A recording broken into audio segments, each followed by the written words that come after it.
Samantala ngayong papalapit na naman ang araw ng botohan, tila naging kakambal na nito ang issue ng vote buying. Gaano nga ba kabigat ang parusa sa sinumang sangkot dito? Alamin sa report na ito. Ngayong nagsimula na ang campaign period at nalalapit na ang araw ng halalan sa bansa, talamak na naman ang issue ng vote buying. Sa social media, kanya-kanyang tirada ang mga taga-suporta ng mga kandidato sa bawat isa. Nasangkot daw ang ibang partido sa vote buying. Ayon pa sa mga otoridad, pati ang vote buying, high-tech na rin sa modernong panahon ngayon. Pwede na sa bangko at pwede na rin sa mga cellphone. Ano nga ba ang parusang haharapin mo sa batas kung sangkot ka sa vote buying? Nakasaad sa Section 261 ng Omnibus Election Code na mahigpit na ipinagbabawal ang pagbili at pagbebenta ng boto.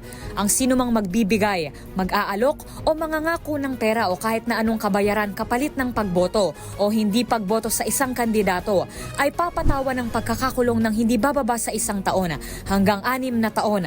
Ang kandidato o politiko na sangkot dito ay papatawan din ng disqualification sa paghawak ng public office at tatanggalan ng karapatan sa pagboto sa eleksyon. Ang sinumang partidong mapapatunayang sangkot sa vote buying ay pagmumultahin din ng 10,000 piso.